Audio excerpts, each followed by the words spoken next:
Mul on viimased 1,5 aastat, 2 aastat olnud võimalus käia tutvuda erinevate projekteerimisettevõtetega, nii Eestis, Soomes kui ka mujal riikides, kaasa arvatud Ameerikas.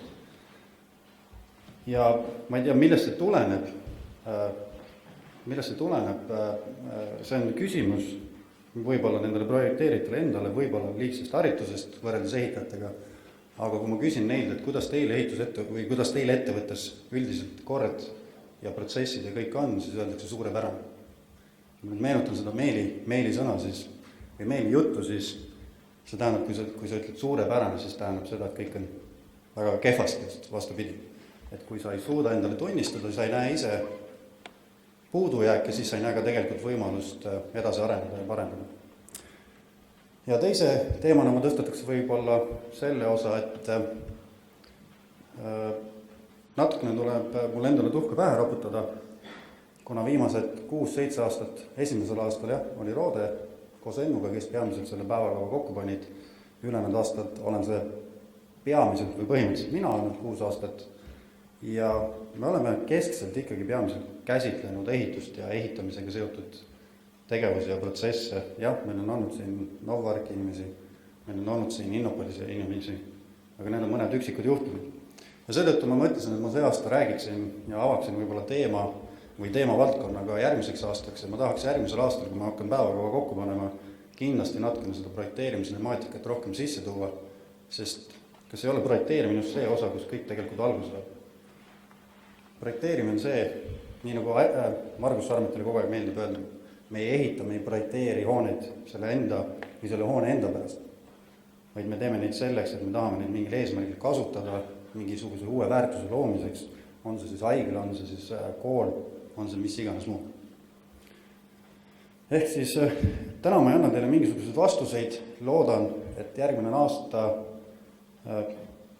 on mul juba teile rohkem öelda, aga võib-olla just tõstataks küsimuse ja kutsuks kaasa mõtlema ja igast ajast, kui keegi on avatud, siis oma doktoritöö raames olen ka kindlasti huvitatud koostööd tegema ja tulema, aitama, toetama, kaasa mõtlema, et kuidas asju paremaks teha.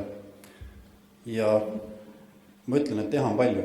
Kui ma võrdlen täna, mis on tehtud tarkvaraarendus, mis on tehtud mehaanika valdkonnas, mida tehakse meditsiini valdkonnas, mida tehakse üksteist kõik teises, ütleme just sellistes suurtööstustes, autotööstuses, siis just projekteerimise osas mulle tundub, et ehitusvaldkond on igas mõttes maha jäänud.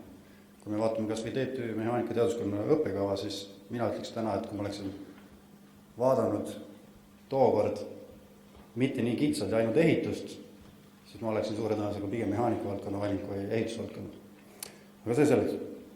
Ehk siis pigem ma tõstatan küsimuse, kutsun teid kaasa mõtlema ja võib-olla järgmisel aastal ma loodan, kui on soovijaid ja kui oldakse nõus, siis ka loodan siin publiku ees näha rohkem just projekteerimise valdkonnast inimesi. Ja mitte ainult PIM-i kontekstis, vaid ka tegelikult projekteerimise enda sisulises mõttes, mida see tähendab, millest projekteerimine alguse saab, milline projekteerimise protsess välja näeb ja kuhu sellega tahame jõuda. Natukene ajaloost. Kindlasti teile kõigil on tuttav projekteerimine kui ka ehitamine tegelikult said alguse käsitööst. Sisuliselt oli selleks isikuks inimeseks tavaliselt selles külas või ka tihtipeale seesama ise peremees, see, kes enda asja peas kavandas, ehitas ja lõpuks siis pärast hoidis korras ja nii edasi. Ehk siis käsitöö oli see, kus see kõik alguse sai. Täna me nimetame seda master builderiks. Ehk siis kõik ühes isiksuses sükene siis tegutseja, kes siis põhimõtteliselt täidab kõiki rolle elukaare jooksul. Üheks huvitavamaks tööks, mida mina lugenud oli Vitruviuse 10 raamatut arhitektuurist. Minu üllatuseks, kui ma olen seda mitmel korral mõnele projekteerijale või mõnele arhitektile rääkinud ja mainin seda raamatust, nemad ei ole sellest kuulnudki. Aga sisuliselt võib lugeda Vitruvist siis arhitektuuri isaks või eelkäijaks ja mis oli tema puhul eriti huvitav, mulle meeldisid just need 3 mõtet, et iga ehitis lahendus ei pea täitma ainult funktsionaalset osa ja ainult mitte ilu, vaid see peab olema ka, kui te loete seda keskmist, siis see peab olema firmitus, ehk siis peab olema vastupidav, see peab toimima nii piisavalt hästi selle elukaare jooksul, kui teda ekspluateeritakse. Ja kui me täna mõtleme, siis tegelikult natukene see firmitus on võib-olla natukene sellest eemale läinud, arhitektuurses mõttes keskendutakse rohkem sellele ilule ja selle funktsionaalsusele, ehk siis sellele ruumi logistikale ja kõik sellele poolele. Ja tihtipeale, kui ma näen, et projekteerimispraktikutes, kus ma olen käinud, siis kui palju otsuseid tegelikult tehakse eelduste peal. Väga palju eeldatakse. Ehk siis ei ole seda, et me teeme mingisuguse eelduse ja me nüüd testiks seda, kas siis läbi BIM-simulatsiooni, kas me teeks mingi prototüübi või teeks mida iganes muud. Jooniseid hakati kindlasti teile tuttavan Leonardo da Vinci, kõik on kindlasti sellest nimest kuulnud. Just renessansi ajal hakati hästi palju kasutama joonised ja sellest hetkest tekkis ka arusaamine, et mehaanilised seadmed, et nendel on korduvad osad. Leonardo da Vinci tänu sellele, et hakkas neid sketšima ja joonistama, saigi sellest aru, et ei olegi kõik seadmed unikaalsed, vaid tegelikult on seadmed, kui me lõhume need tükkideks, alamkomponentideks, siis on neil mingisugused korduvad osad, mida me saame siis erinevalt komponeerides, saame kokku panna uusi seadmeid mingi uue eesmärgi täitmiseks. Eks ta hoonetega ole natukene sarnane, meil on aknad, uksed, neid erinevalt kokku pannes, erinevasse vormi, me saame erineva funktsionaalsusega ja erineva eesmärgi täitmiseks ehitise. Kuid tulid joonised, tuli niisugune natukene analüütilisem mõtlemine ning kaasa arvatud siis igasugune, sotsiaalsed, majanduslikud arengud ehk siis industriaalrevolutsioon tõid endaga kaasa selle, et selline käsitööpõhine lähenemine tegelikult muutus ebaotstarbekaks ning üha rohkem hakati nägema vajadus rohkem süstematiseerida, rohkem teadust sinna sisse tuua. Ja seetõttu hakkas ka tekkima majandusareng ehk siis Adam Smith näiteks, kes hakkas rääkima ratsionaalsest agentist ehk siis ratsionaalselt mõtlevast isikust ja nii edasi, nii edasi.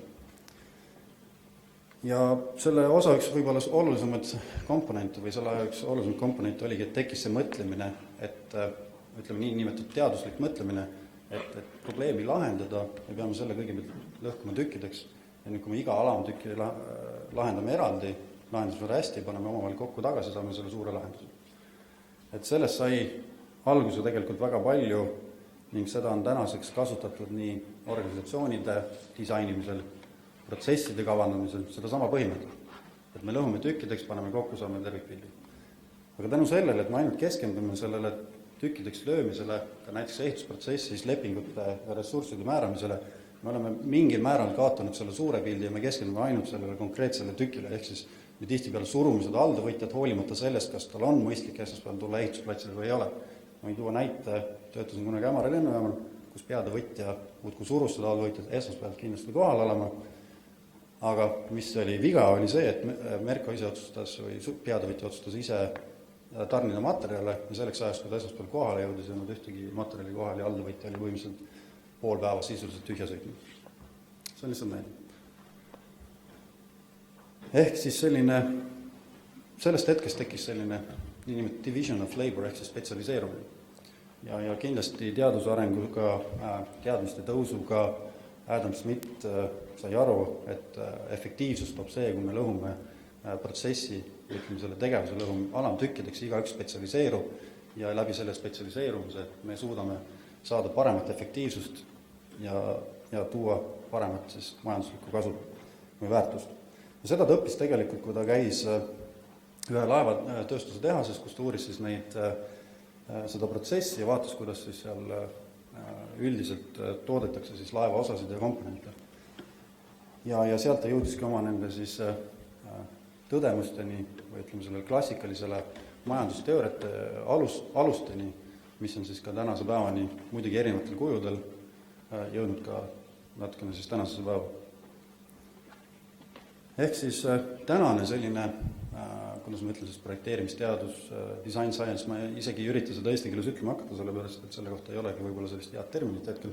Aga võib öelda, et suures pildis siis baseerub kahel ajaloolisel meetodil, üks on siis käsitöö, teine on siis joonistamine, joonised skitseerimine.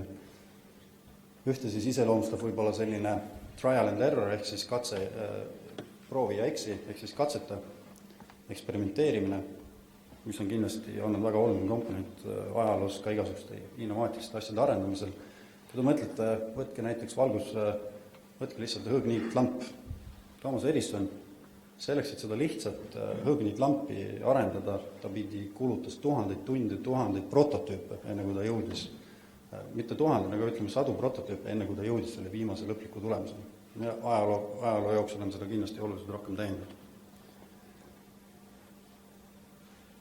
Ehk siis 20. sajandil saadi aru, et projekteerimisel või ütleme siis engineering designil on selline oma lähenemine või oma mõtlemisviis ja üldiselt võib eristada 2 perioodi 20. sajandil, ehk siis selline teadusel põhinev projekteerimine, mis sisuliselt on ehituses siiamaani, et kõik need 4-5 aastat meil õpetatakse konstruktsioone, ma ei ütle, et see ei ole vajalik, see on väga oluline, väga vajalik, olen sellega 100% nõus. Aga kuidas korraldada meeskonnad, et millised metoodikad kasutada, kuidas verifitseerida, valideerida oma lahendusi, prototüüpe, luua, nii edasi. Sellist asja ei kuulnud ma kahjuks ei Tehniumis, ei Eestis, ei TTÜs, nii et selline see olukord on.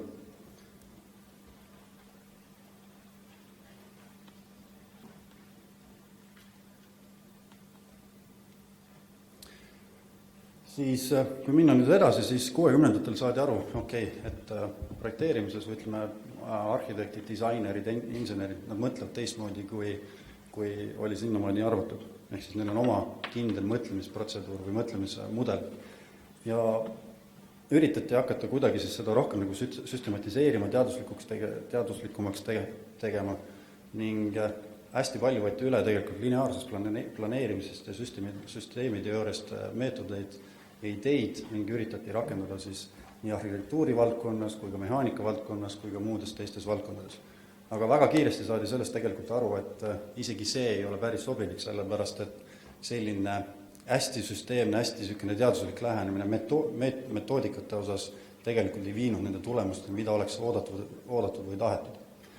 Ehk siis sealt edasi tegelikult täna oleme jõudnud sellesse seisu, pigem üritatakse läheneda asjale selliselt retooriliselt, ehk siis projekti varases staadiumis me pigem keskendume sellele suhtlusele, kommunikatsioonile, aga see, kuidas me seda täna teeme, võib-olla on natukene liiga lihtsustatud, et kuidas siit edasi, see on võib-olla küsimus sellele publikule siin. Nii, natukene terminitest. Toon siin välja EVS 891-2012, loen talle ette definitsiooni projekteerimise kohta, mis me ehituses kasutame, ehk siis ehitise projekteerimine kui selline või selle mõiste on siis ehitise või selle osa kavandamiseks, ehitushanke korraldamiseks, ehitamiseks vajaliku dokumentide kogumi koostamine. Kui me nüüd võrdleme seda alumise definitsiooniga, siis esiteks, mis mul läheb kohe kindlasti silma, on see, et ülemises definitsioonis pannakse rõhku tellija vajadustele, nõuetele ja nende spetsifitseerimisele ja sellele protsessile, et kuidas sa jõuad sellest nõuetest arusaamisest lõpliku tulemini või lahenduseni.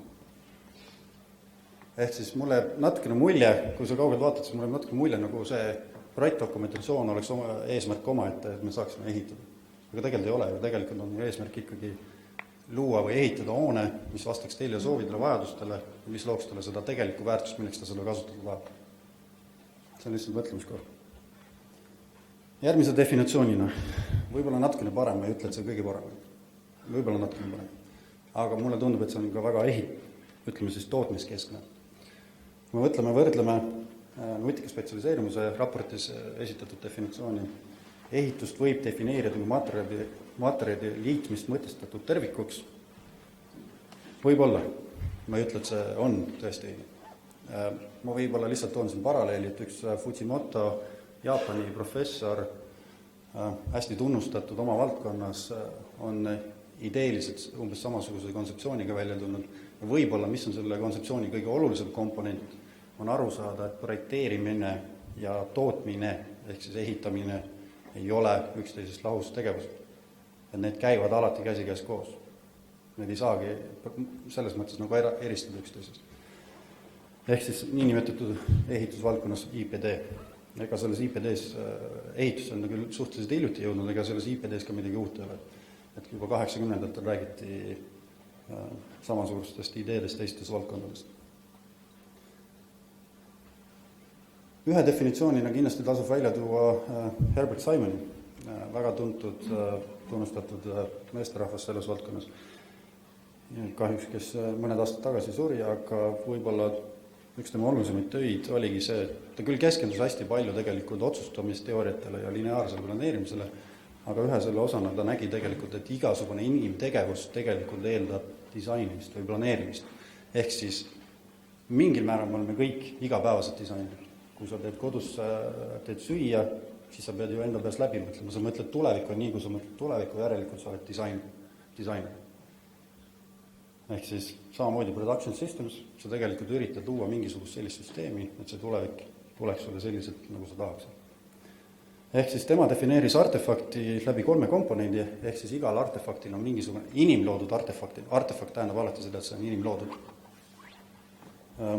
Igal artefaktil, kuna see on inimloodud, siis sellel on kindlasti peab olema mingisugune eesmärk, funktsioon.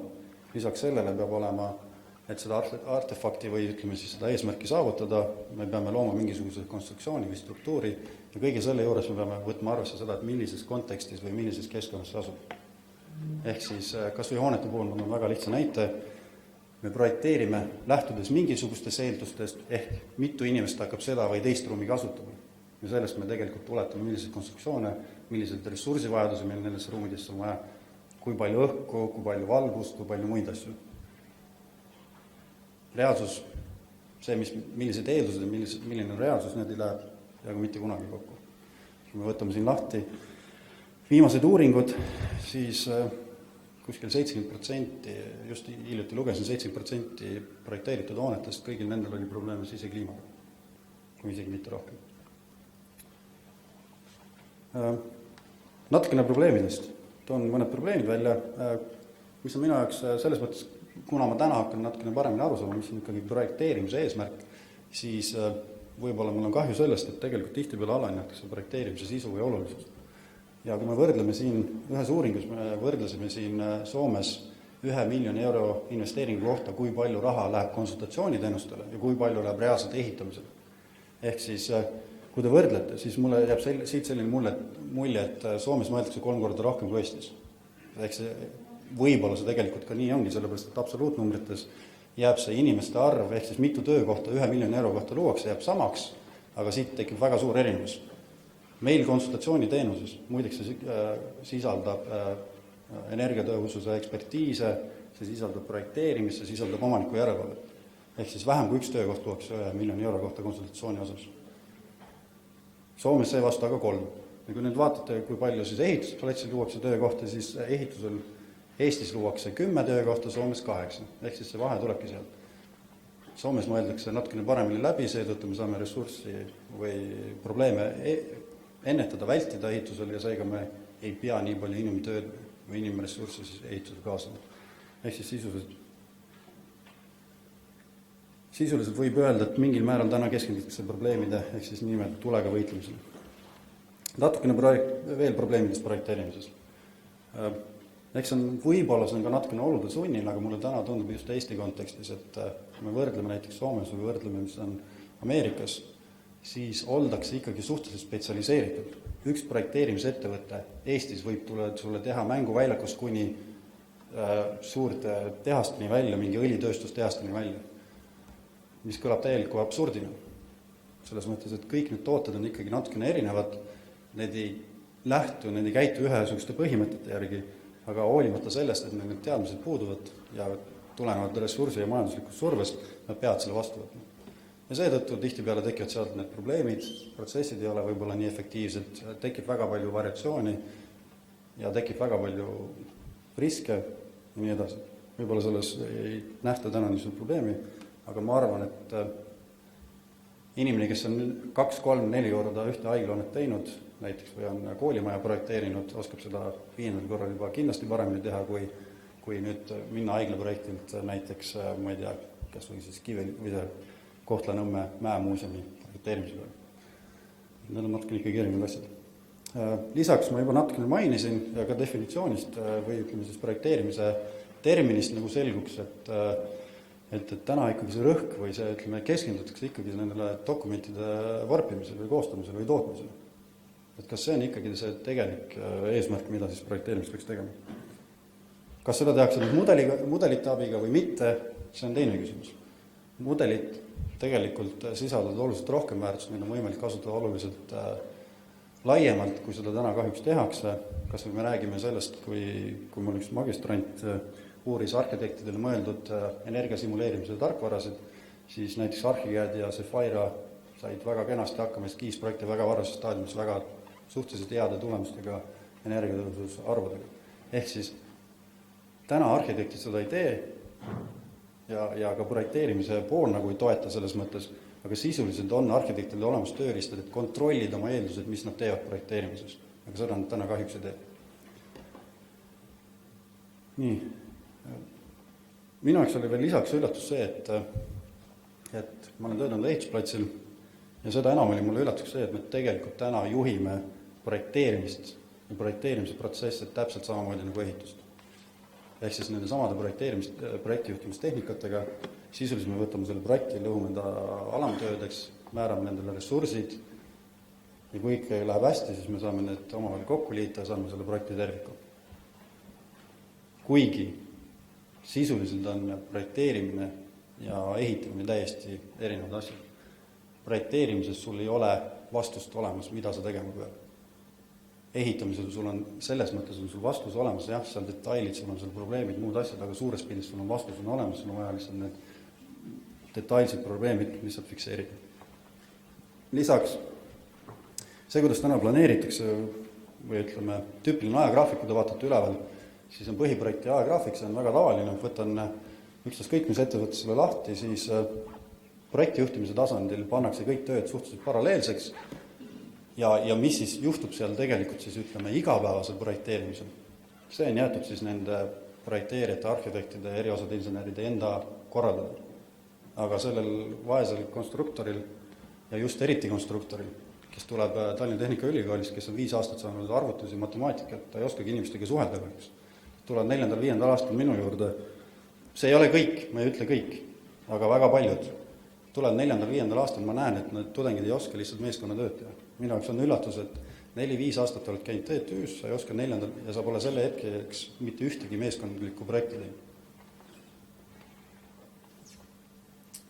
Ehk siis lisaks sellele on tootmine hästi, või ütleme seda projekteerimist üritatakse hästi siis lineariseerida. Ja see, kuidas seda lineariseeritakse, on siis läbi eelduste tegemiste.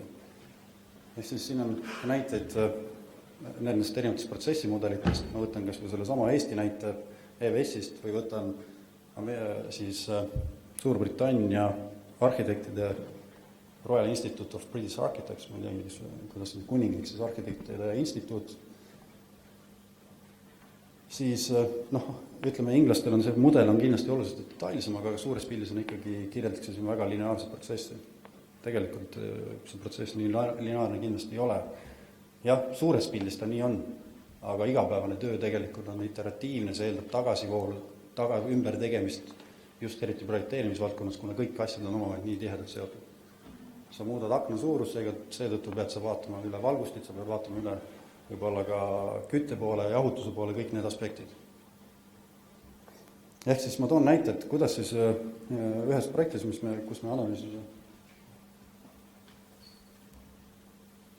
analüüsisime siis erinevaid projekti lahendusi, ma toon näite, kuidas siis läbi eelduste üritatakse seda projekteerimise protsessi hästi lineaarseks teha.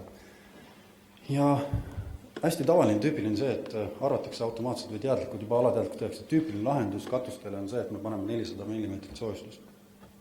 Aga kui me nüüd standardiseerime neid lahendusi nii palju hoolimata sellest kontekstist, siis juhtubki see, et tegelikult me mingites osades üle investeerime, mingites osades ala investeerime. Ehk siis antud hetkel, kui te vaatate, siis on 2 korterelamut. Nad on suhteliselt kõrgusesse minevad, eriti just selle vasakpoolsel. Te näete, et läbi katuse soojuskadu kogu hoone soojuskaas on ainult 2,8%.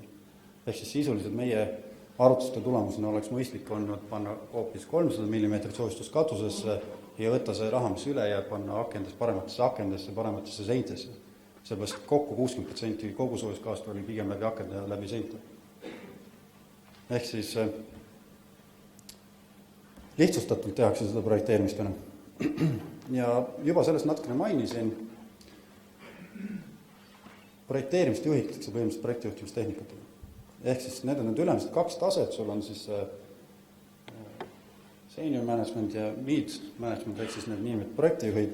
Ja see, mis juhtub seal nüüd allpool, see on täiesti jäetud nende üksikute vaeste konstruktorite ja nende enda otsustada. Jah, sul on mingid tiimliiderid ja asjad, aga see sisuline töö juhtimine on ikkagi suhteliselt nõrk.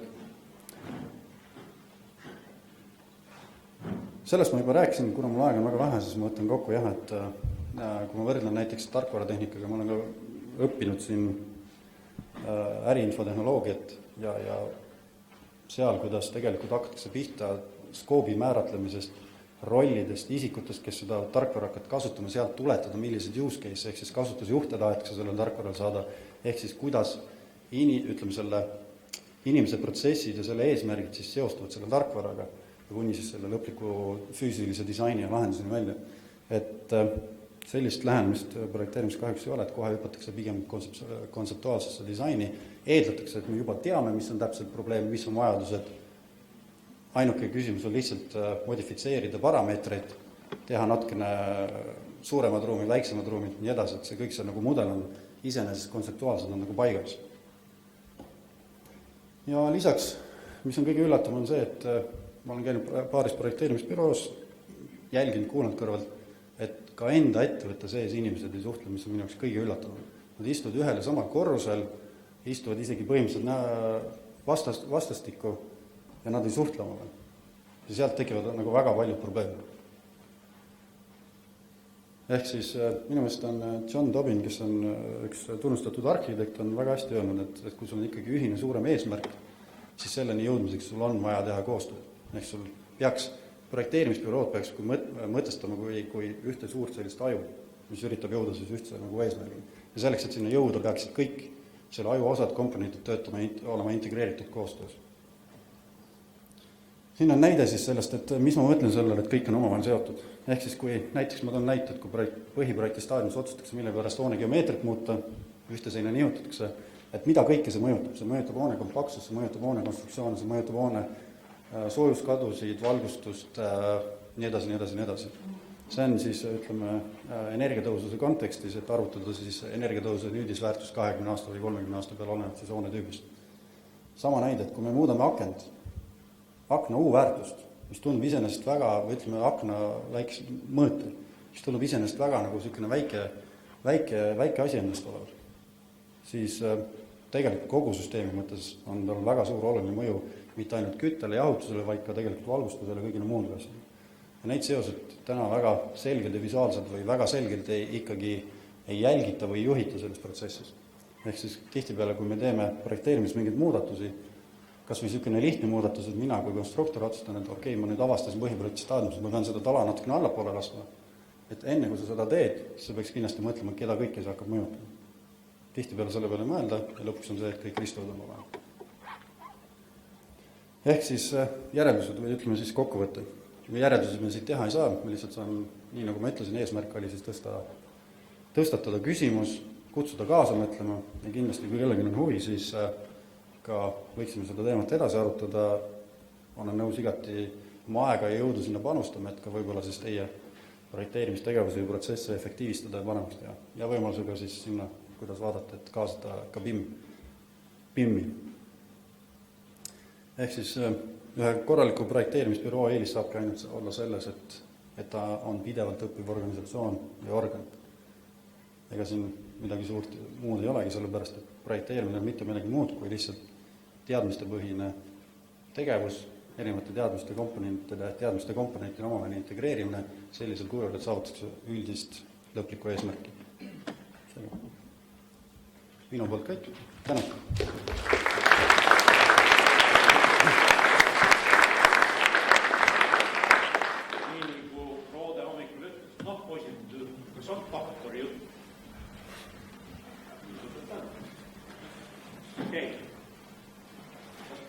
Päev on hiline ja varsti läheb lennukuu, ma pean viima rahvale, nii et sõna küsimusteks ei anta, vaid antakse sõna. Fritz, the stage is yours.